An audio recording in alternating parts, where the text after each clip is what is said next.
What's going on, guys? Welcome back to another video. Today we are recapping the Giants losing to the Philadelphia Eagles 27-24 in week 3.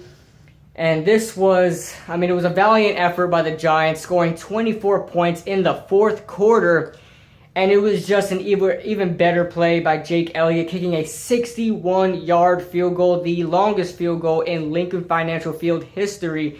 And I probably the longest by an Eagles kicker as well. I think it's the longest by an Eagles kicker because it's only been a couple of years since kickers have been kicking over 60 yards. But, only the Giants would lose in this way, where we're coming back. We have a lead late in the fourth quarter. They wind up getting the lead back.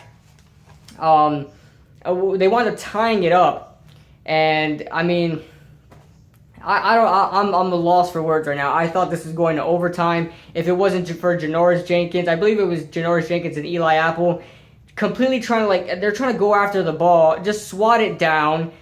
They run into each other. Alshon Jeffrey gets the reception, and with 1 second left, that's some Madden stuff right there. 1 second left is left on the clock, and from there they kick a field goal, 61 yards. These kickers are insane. And on top of that, he missed a 30-yard field goal that was a chip shot basically, and missed that one, but makes a 61-yarder. It's only the Giants' luck. And I completely blame this on Ben McAdoo. Completely blame it on Ben McAdoo. Play calling was horrendous this game. A toss on 3rd and inches. Are you serious? We can't even run. We can't even run for more than 5 yards, more than 2 yards every time we touch the ball. You think we're gonna run a toss and make it? Come on. And then that puts us out of field goal range. If we would have just at least ran the ball up the gut, if that's what you want to do. But on 3rd down, it's always a throw it for our offense. You always got to throw it out for our offense because we can't run the ball. So, I don't know. This is completely on Ben McAdoo. Everything was on Ben McAdoo. And I'm going to call out some Giants fans here, not by name, but you know who you are, commenting on my videos, making videos. Don't say that Eli Manning, had a great game. Don't get on the Eli Manning bandwagon. Once you're off, stay off the bandwagon. I hate the way our fans are now. We're becoming Dallas Cowboy fans. And, if our quarterback does well, we praise him, say he's the best quarterback in the world, 2-time Super Bowl champion, 2-time Super Bowl MVP. And when he has some bad games because of his offensive line, not because of him, because of his offensive line, then we need to start thinking about Eli Manning, retiring, or we need to start thinking about Davis Webb or something like that. Davis Webb should start playing now. It's ridiculous. And don't, Sterling Shepard sucks all of a sudden. Everybody hates Sterling Shepard when he was the only wide receiver getting open. All the wide receivers getting open is that we had no time to throw the ball. Look what Eli Manning and the wide receivers can do once he has more than 2 seconds in the pocket. Do you guys see the offensive line played great? They weren't spectacular. They were still giving up some pressures here and there, but they played great. Okay, Justin Pugh was on right tackle. Brett Jones was playing left guard. Brett Jones is a very good bench lineman that we've got. So we played much better. Unfortunately, we couldn't run the ball any better. But look what Eli can do with a clean pocket for more than 2 seconds. So I'm done with the Giants fans just putting Eli down, putting the receivers down like they're bad. Look what they did here. Okay, they did enough.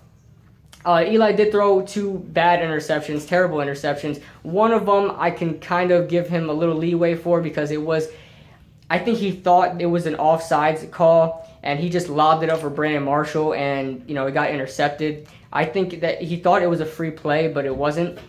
So there's that. And then the other interception, he was triple covered. He threw into coverage and it got tipped and then intercepted. What do you think is going to happen on those kind of plays? But, sure, those plays didn't help us win the game, but it wasn't his fault. He threw for 366 yards, for crying out loud. I'm done with Giants fans bringing Eli down. And then I bet you they're all going to say that he's done phenomenally well and he's 2-time Super Bowl champion, 2-time Super Bowl MVP, and that we shouldn't be put down by this loss and whatever.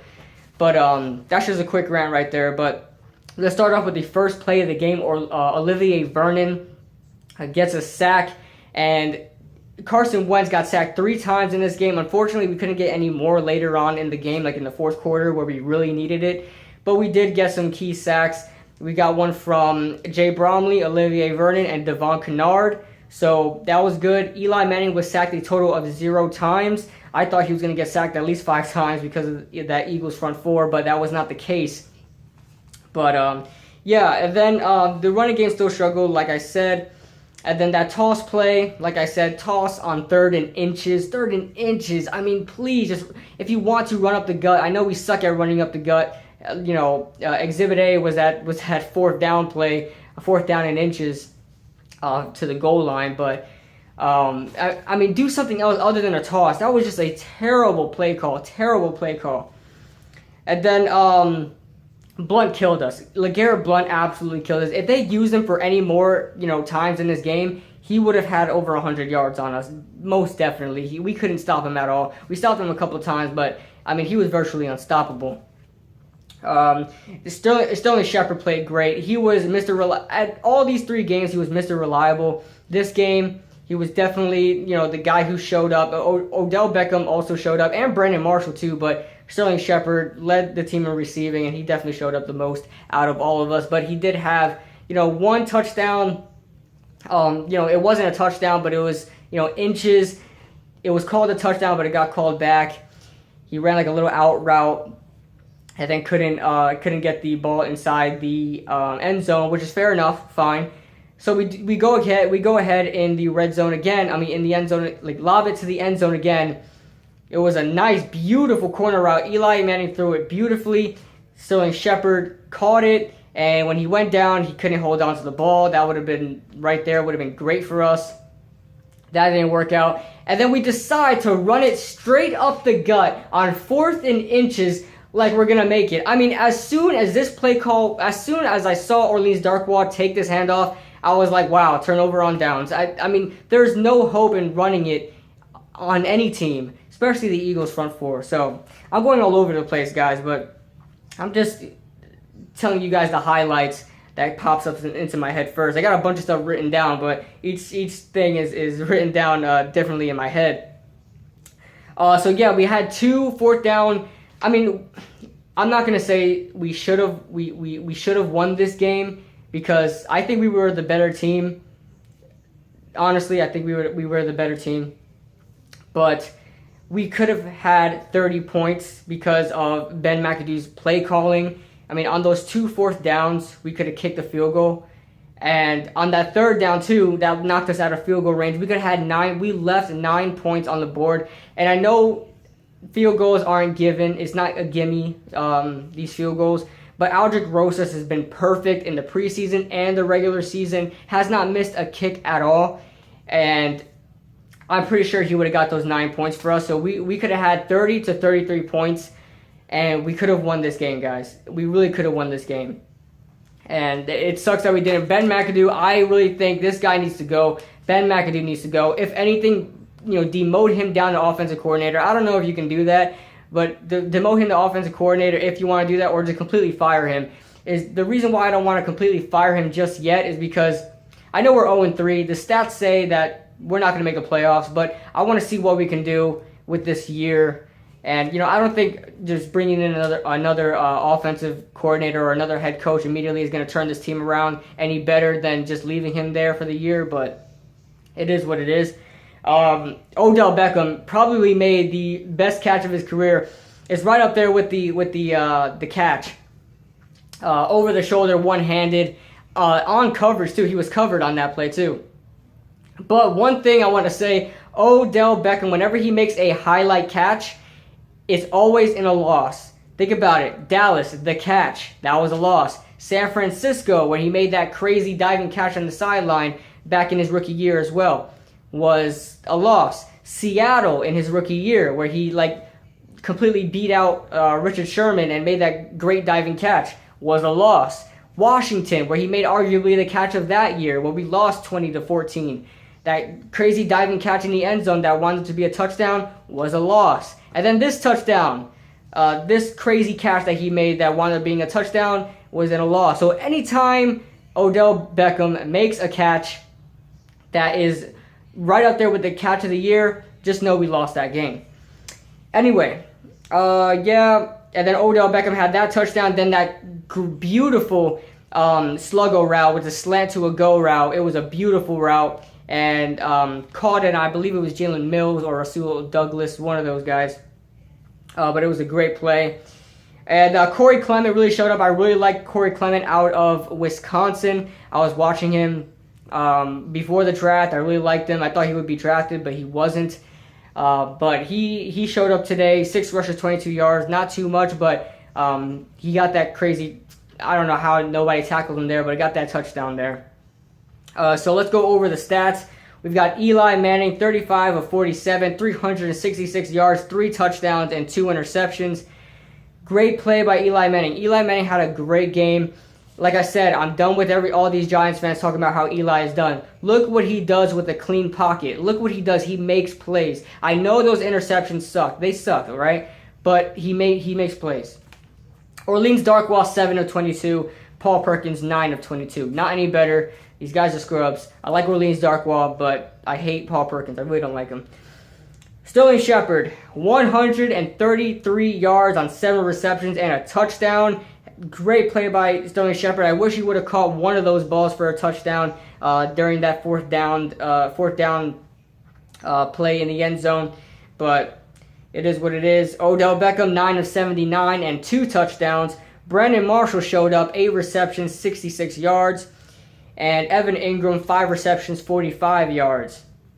Keenan Robinson on the defense, 10 tackles. He comes back and has himself a good game. This is his first time playing this season. Landon Collins with 9 tackles also has some key stops and also forced a fumble on Zach Ertz. Great play by him.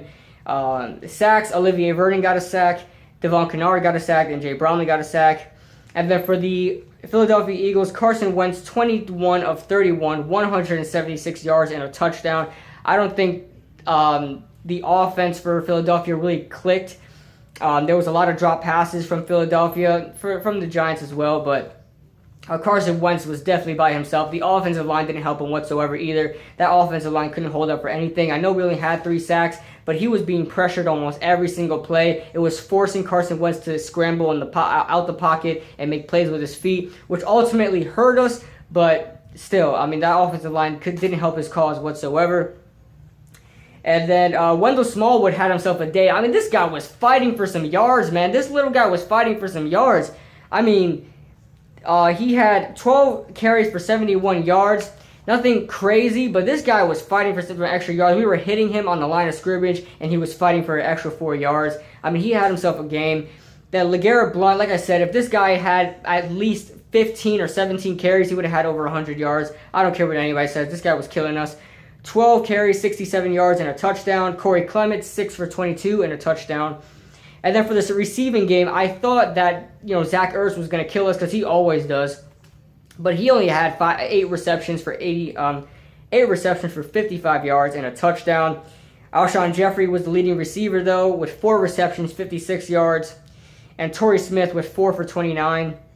So nothing from the receiving game whatsoever. We were kind of locking him down a little bit. Sure, there were some penalties that went on both sides, some stupid penalties. I know Jason Peters got away with a really blatant false start. I thought they were going to throw a flag for that. They never did. And I know the Giants got away from with some flags as well. And then on the defense side of the ball, Jalen Mills had himself 12 tackles. And then for the interceptions, Patrick Robinson and Rasul Douglas got themselves interceptions. Like I said, terrible interceptions. And then Jake Elliott, 61 yards. I mean, misses a 30-yarder, a gimme chip shot 30-yarder, completely whiffs it. I mean, it was a terrible kick. 61 yards. I'm thinking, okay, we're going to overtime. This guy just banks it. I mean, it almost hit the crossbar, almost hit it, but the Giants find a way to lose these type of games. But you got to give it to the Giants. 24 points. They didn't give up. 24 points. In the fourth quarter alone. I just wish we could have kicked those field goals. We could have walked away with a W in Lincoln Financial Field. Completely would have shut the Eagles fans' mouths and would have shut all the critics' mouths. But yeah, I just want to say real quick, before anybody gets on me, because I called out all of these guys jumping off the bandwagon, the Eli bandwagon, saying Davis Webb needs to start and we need to draft a new quarterback and stuff. You can look back in my videos, I never said Eli is done in this league. I never said that we need to start thinking about starting Davis Webb. Never in a million years did I say that. I did really criticize Brandon Marshall because he wasn't making plays. So that you guys can get me at. But Sterling Shepard, never gave up on him. I had Giants fans upon Giants fans talking to me how Sterling Shepard might be a bust or whatever like that. I mean, guys, in the first game of the season, he was basically the number 1 wide receiver. We all know Sterling Shepard is not a number 1 wide receiver. He's a great number 2, but he cannot be a number 1. I mean, he showed up as a number 1 today, but I mean, he's not a number 1 receiver. So don't say he's a bust. He's a second round pick, for crying out loud. You know, he's not a Mike Thomas. Mike Thomas was drafted later than him, but still, he's not that big. He's a slot wide receiver. That's all I see Sterling Shepard as, a slot wide receiver, a really good slot wide receiver. So I don't want to hear anybody talking about that. Eli Apple, I mean, he didn't have a great game, and I almost can't defend him anymore. A lot of people are saying how Eli Apple could be a bust. Listen, he's playing better than Vernon Hargreaves is right now, and you know that's what everybody was saying, that we should have drafted Vernon Hargreaves if we were going to go cornerback. But Eli Apple is still better than Vernon Hargreaves, and you know he is struggling right now. It's hard to defend him at this point, but he had a good rookie season. You guys can't get at him for that. He's just having a bad season right now. So yeah, it is what it is, guys. We're going to Tampa Bay next week. I might be going to this game. I don't know if I'm going to spend my money on this. But if the Giants lose and they score points at least, I'll be happy with going to the Bucs game. But if we score like 7 points, I mean, it's a waste of money at this point. But yeah, let me know what you guys think in the comment section below. Yeah, let's discuss it in the comment section, guys. I'll see you guys in the next video.